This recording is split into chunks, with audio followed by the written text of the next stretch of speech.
the upper arm, called anconius in lower tetrapods, is named triceps in mammals because it usually has 3 heads. These are practically distinct muscles in the cat. Separate the heads. The long head is the large mass on the back of the upper arm, origin, scapula from the glenoid border. The lateral head is on the lateral surface of the upper arm, ventral to the preceding. Origin is the greater tuberosity and deltoid ridge of the humerus. The medial head is in contact with the humerus. To see it, spread the other 2 heads apart and look deep between them, or cut through the middle of the belly of the lateral head, origin along the dorsal surface of the humerus. All 3 heads insert on the olecranon process of the ulna and are the great extensors of the forearm. There is also in the cat a small 4th part of the triceps, a small triangular muscle at the elbow joint, covered by the distal end of the lateral head, which should be deflected. It is sometimes called anconius in cat anatomy texts. Origin, distal end of humerus. Insertion, lateral surface of the ulna. And action, strengthens elbow joint, which it covers. Epitroclearis, or extensor antebrachial, on the medial side of the long head, a thin sheet taking origin from the latissimus dorsi and inserted on the olecranon. Action, in common with the triceps, tending also to rotate the ulna. Number 3, biceps brachii. Beneath the pectoralis, which must be cut near its insertion and reflected, the biceps originates on the supraglenoid tubercle of the scapula, extends down the anteromedial surface of the humerus, and inserts on the bicipital tuberosity of the radius. The name is derived from the human anatomy, where the muscle has 2 heads. Action, flexes forearm and assists in supination of forearm. For example, rotates hands upward. Number 4, brachialis. Lateral to the biceps, in contact with the lateral head of the triceps. Origin, lateral surface of the humerus. Insertion, ulna. Action, with the biceps. Number 5, coracobrachialis. Hindi na yan. Ano pa yung isa? Wala na. Number 6. Wala na. Wala na. Okay. So, the triceps, there are 3 heads. Ito yan. So, dito sa back. So, what you will differentiate now is the long head, lateral head, and the medial head. Okay? So, sabi niya doon, it's practically made up of 3 muscles. Medyo dry lang tong cat, kaya medyo matagal yung pag-separate.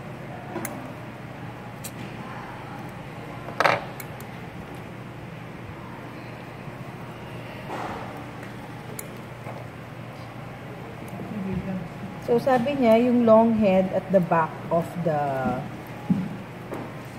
arm. So, ito yung back ng arm. So, ito yung long head. Ito yung lateral head. To see the medial head, you need to cut this. Malaki yan.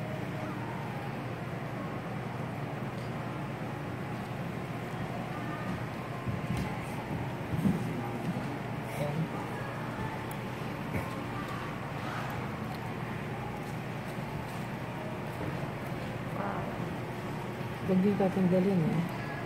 Okay. So, this is the medial head. Tapos, may nakalagay doon na triangular head. Ito yung anconius. Okay.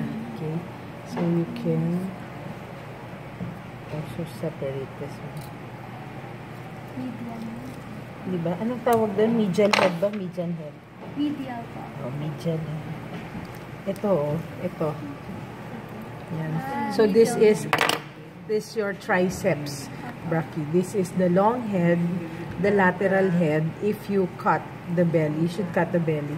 This is the medial head. Ito yung anconius. Okay? So, dito, sa other side, may nakalagay doon, flat muscle. Sorry. Pag ano, i-ika nyo muna, off nyo muna yung hub. yung flat muscle na, anong pangalan? Epitrochlearis.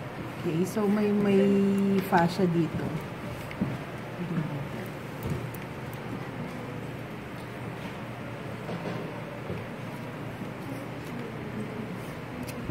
Itong muscle na to.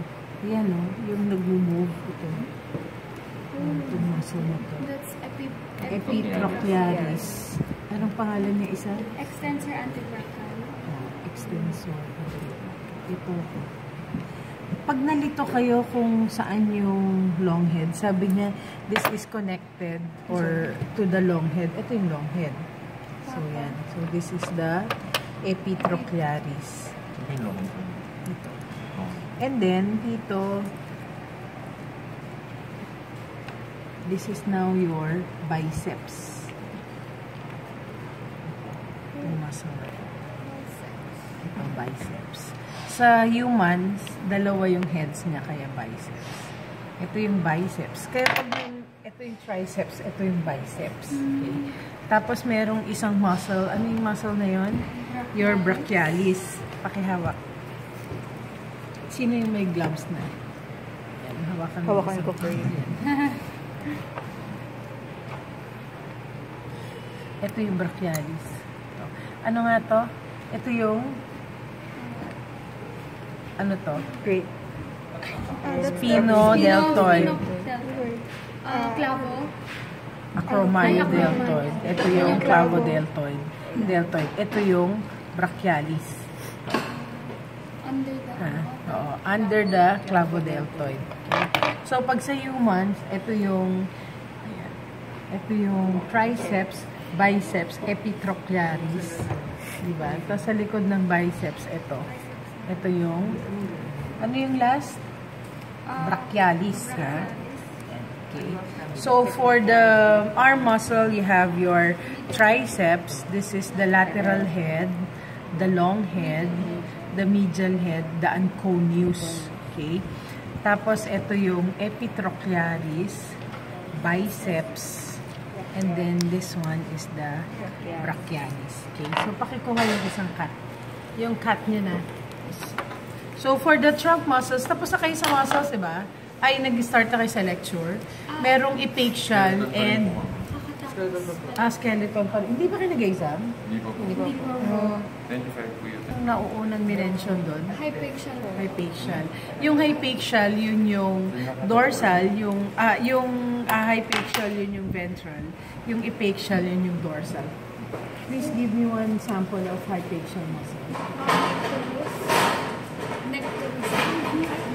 Ito, external oblique. Ayan. So, yung hypaxial is sa ventral, yung epaxial yung dorsal.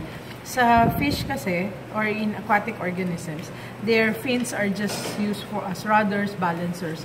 So, yung muscles that actually support the fins, they're not very complex. Okay? Pero dito, sa cat, complex na yung muscles nila. For example, here, yung shoulder muscles. Ito, nag-develop na to because it supports the, what do you call this? The forelimb. Okay? Tapos yung na-cover na, in this case, na-cover na nung muscles na to yung epaxial muscles.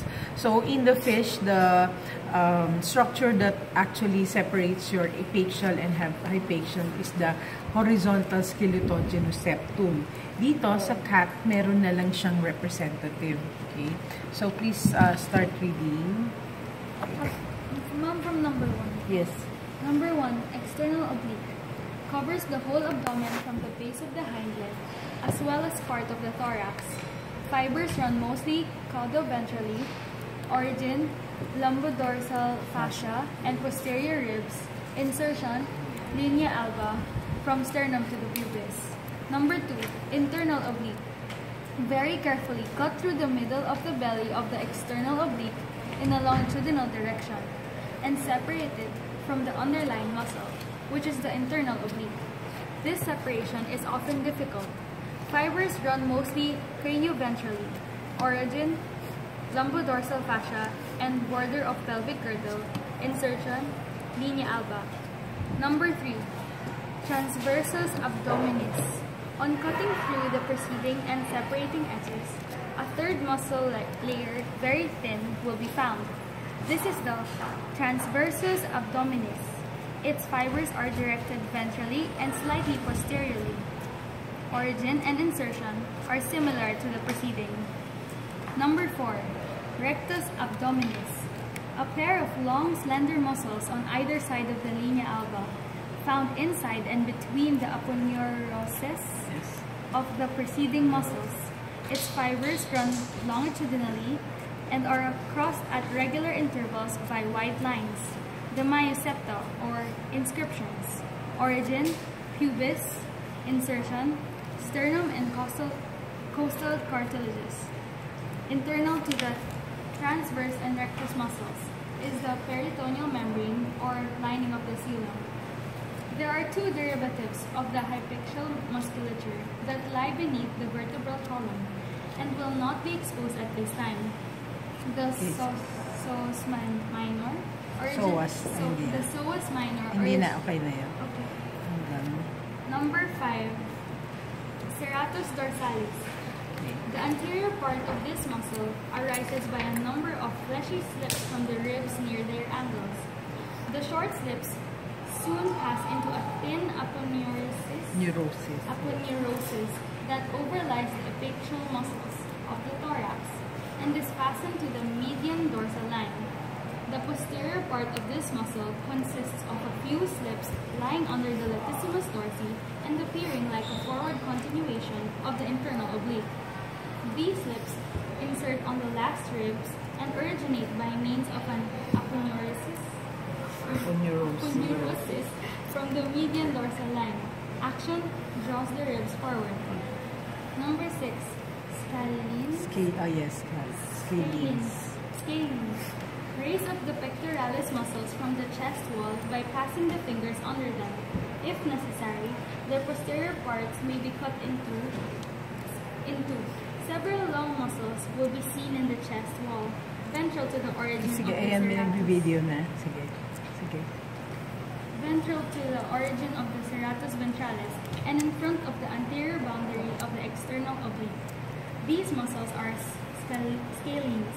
They originate on the ribs and pass forward in a nearly straight course to be inserted on the transverse process of the cervical vertebrae, uniting anteriorly into one band, which you will readily see by looking immediately ventral to the origin of the anterior part of the serratus ventralis. Action, draw the ribs forward and bend the neck. Number 7, intercostals. The intercostals are a set of muscles extending from one rib to the next. The external layer is called the external intercostals. You will see them in part by looking at the chest wall between the origins of the serratus ventralis and dorsalis. Their fibers run obliquely backward and downward. On cutting through some of them, another layer, the internal intercostals, will be seen inside of the external layer. The fibers of the internal costals run obliquely forward and downward. Near the median ventral line, the external intercostals are lacking. Hindi, ito fascia, pero muscle na to. Ayun. So that the internal ones are exposed by cutting through the scalenes. Action, external intercostals, bring the ribs forward. Internal intercostals, draw them back again. The intercostals are the chief respiratory muscles of the thoracic wall. Ma'am, picture. Oh, yan. So, mamaya na. Okay. So, there are actually ilang muscles. Dito sa abdomen, there are 4 muscles, okay? So, in the posterior part of the thorax, there are no more skeletal structures, right? But you have here your visceral organs. So, ano yung nagsusupport? The sling, the muscles here form a sling kasi iba-iba sila ng direction. So, this one, its direction is like this. Itong internal oblique pa ganun. Tapos yung transverse pa ganito. So, alternate yung direction ng muscles. That's why they form a sling that supports the visceral organ. So, this is your external oblique. Ang sabi niya, ang insertion niya is yung fascia. Okay? Again, this is your linea alba. Oh, that one. Di ba yung gitna? Sabi linea alba. Naalala niyo yung dun sa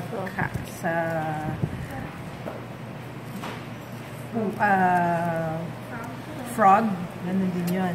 And then yung dun sa frog, kita lang yung inscriptiones tendinae, kitang-kita. Dito rin, dito hindi masyadong kita yung myosepta. Okay? So this is your external oblique. Manipis lang siya, kaya ang nipis ng pagkakagawa ko. Kasi pag naputol nyo, na-open nyo yan, after nun, yung peritoneum na. Diba? So, this is your external oblique, internal oblique. Ito. Ito hanggang dito. Yan o. Yan, kita nyo yan. Ito, itong dark na to. Hanggang dyan siya. Tapos, itong area to, yung muscle na yan, your transverse abdominis. And this is the rectus abdominis. Itong muscle na yan. Yan, yun yung abs. Di ba meron siyang raphe or yung myosepta? Kaya pag nag-exercise, pag form yung abs, parang, di ba? Hindi siya dire-diretso na muscle. Parang may division because of the myosepta. So, ang direction naman ng fiber nito is yung rectus abdominis is pag ganito. Diretso. So, gusto ko lang makita niyo yung direction ng fibers.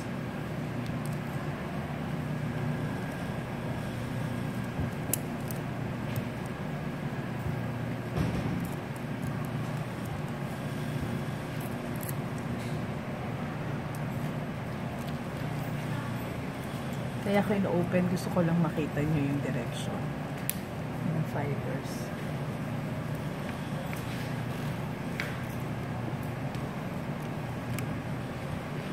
Deep fascia na to.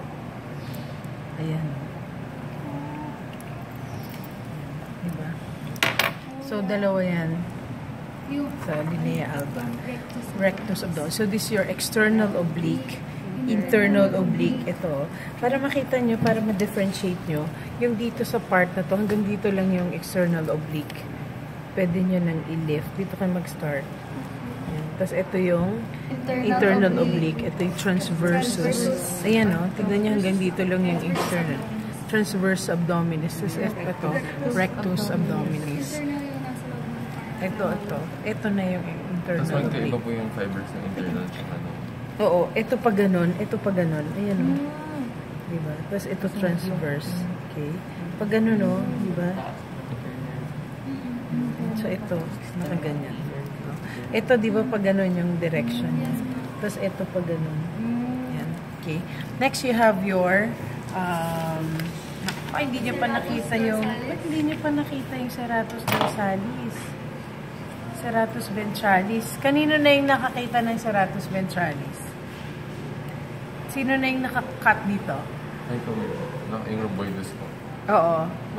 Ginamit, rhomboid. hindi pa eh. Nasaan yung serratus ventralis? Oh. Saan ba yung part na nagdadissect kayo dito?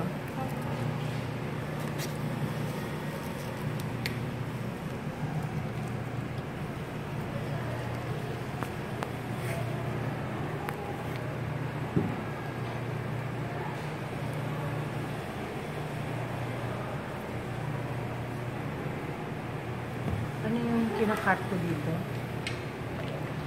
Ano to? Dito? Ito to. Ano tong muscle na to? Trapezius. So, ito yung serratus ventralis, diba? Tapos, pakibasa ulit yung serratus dorsalis. Serratus dorsalis.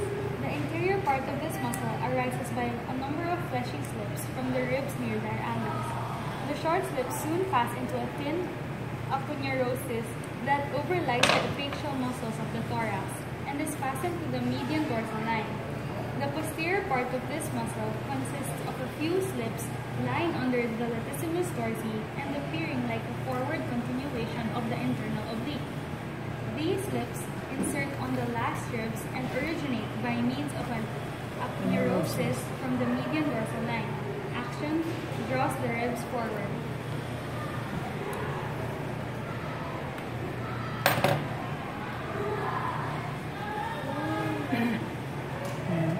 slips dito. Can you see this? Ito, yung mga yan. Yes. Yan. Yan yung, ito na yung, ano nga to? Serratus ventralis. Ito yung serratus dorsalis. So, ano natin is di-differentiate. Sabi niya, nakaano siya sa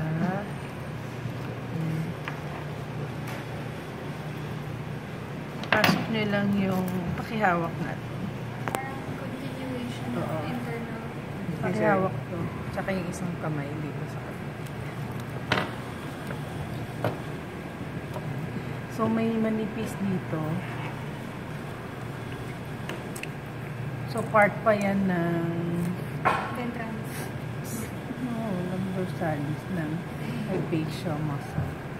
Ito siya.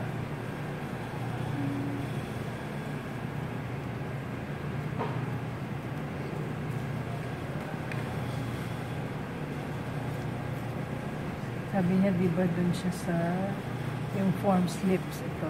Yan yung mga slips. So, ito yung serratus dorsalis. Ito ha. Ito. Itong muscle na to. Tapos, yung kanyang yung intercostals.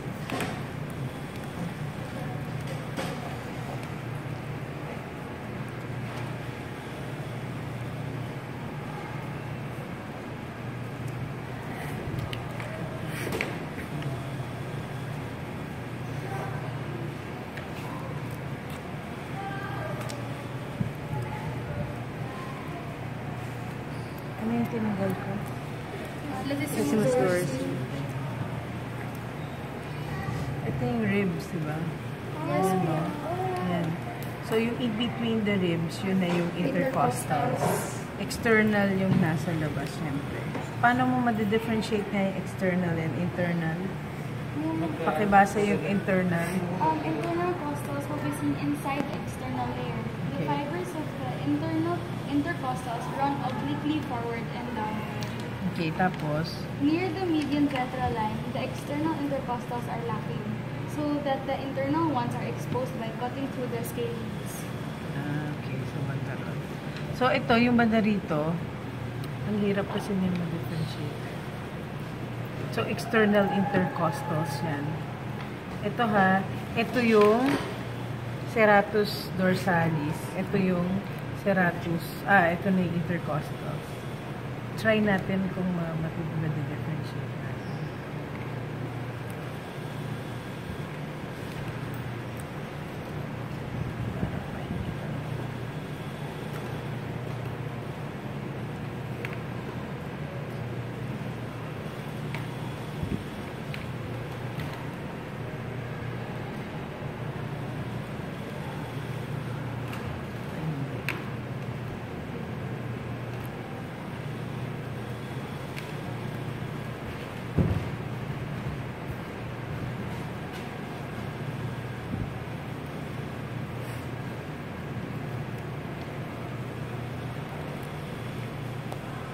Ayan.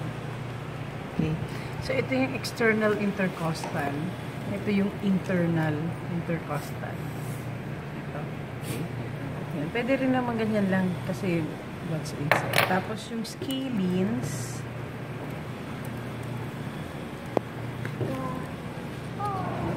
Ito. Ito, itong mga muscle. Ayan, o. Itong muscle na ito. Marami pa yan sa anterior. Itong muscle na ito. Scales. Pag ganun yan, ito, iba. Pag ganun siya, parang band of muscle. Yan, so scales. Next, you have the epaxial. So, with the review, so ano pa ba? You have your external oblique, internal oblique, transverse, Rectus abdominis. tapos, ito yung serratus dorsalis. Tapos, you have intercostals. Divided into your internal and external. Tapos, ito yung scalenes. So, that's your hypaxial muscles. Yung epaxial muscles nyo, ito nga yung dorsal side. Okay? So, sige, ibasa.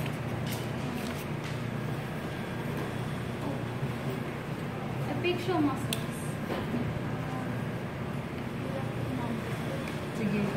These are similar to those of reptiles, although somewhat more differentiated and considerably more complex than in Nepteros.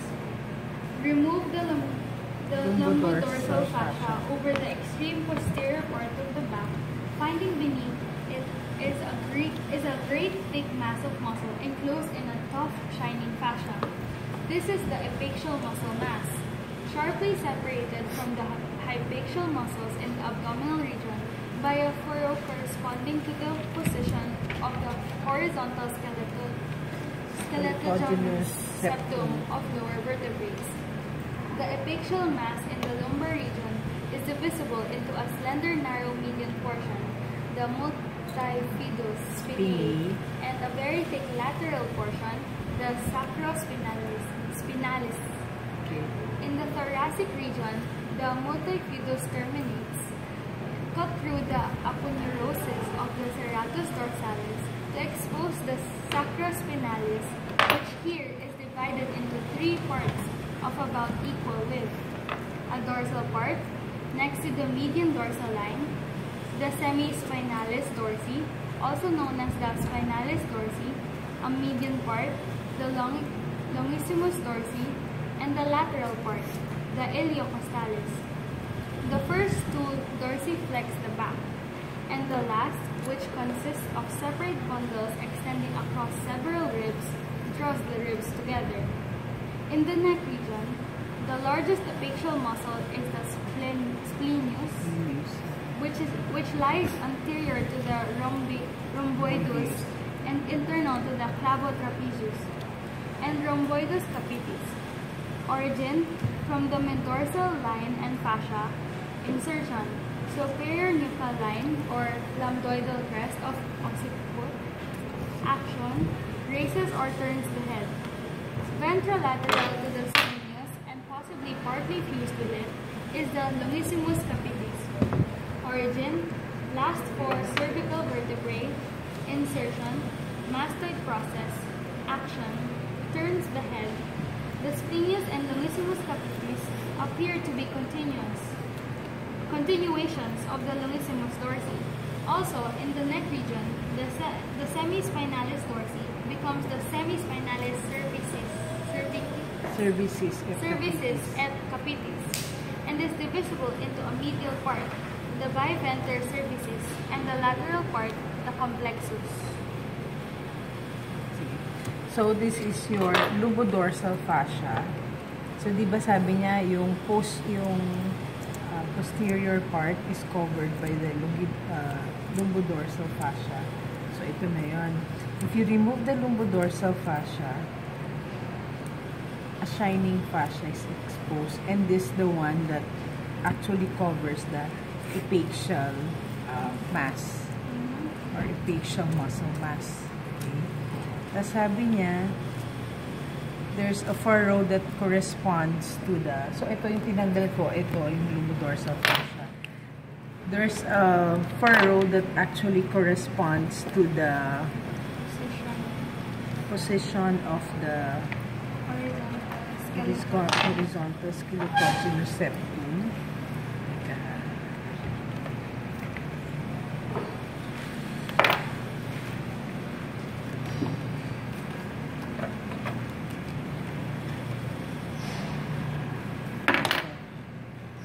Ito yung position.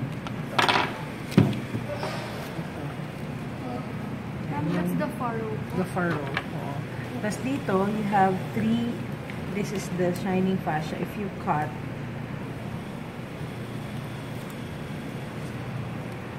there are three muscles here. Two muscles, initially two muscles.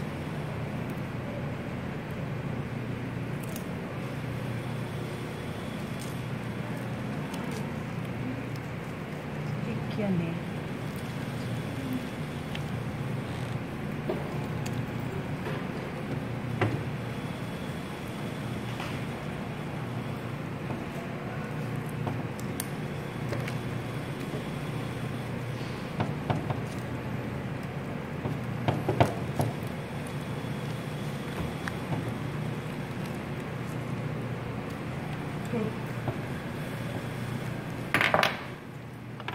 you have your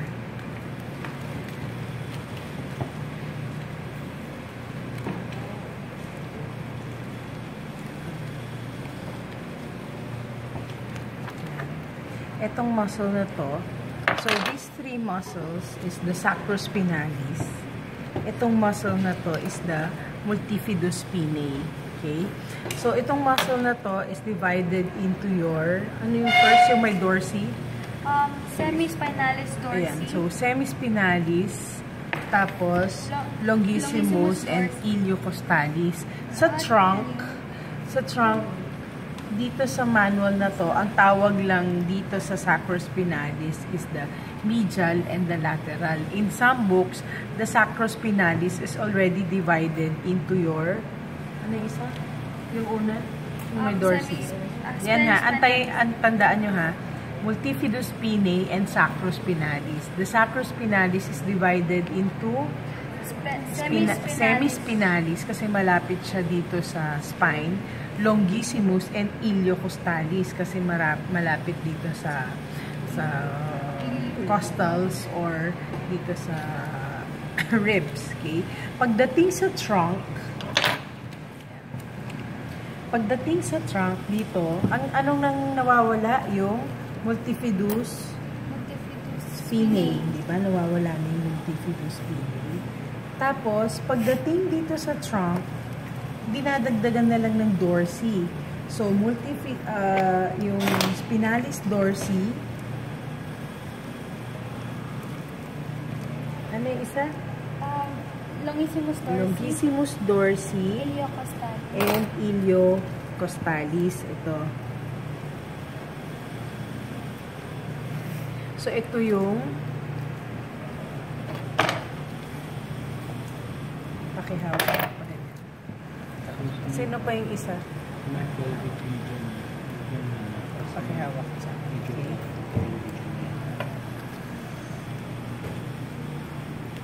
Pwede kamay na lang yung gamitin na. Yan. So, dito, pagdating dito, wala na yung ano na nga yung pangalan to? Multifidus spinae and sacrospinalis. Tapos yung tatlo, you have your semispinalis, wala pang dorsi, semispinalis, longissimus, and iliocostalis. Pagdating dito, nawawala na yung semispinalis, o yung multifidus spinae, di ba? So, pagdating dito, ito yung semispinalis dorsi, longissimus dorsi, and iliocostalis. Okay? So, pakibasa ulit. Okay. So, hindi, yung dun sa may splenius, pakihawak ka. In the neck region, the largest epaxial muscle is the splenius, which lies anterior to the rhomboid.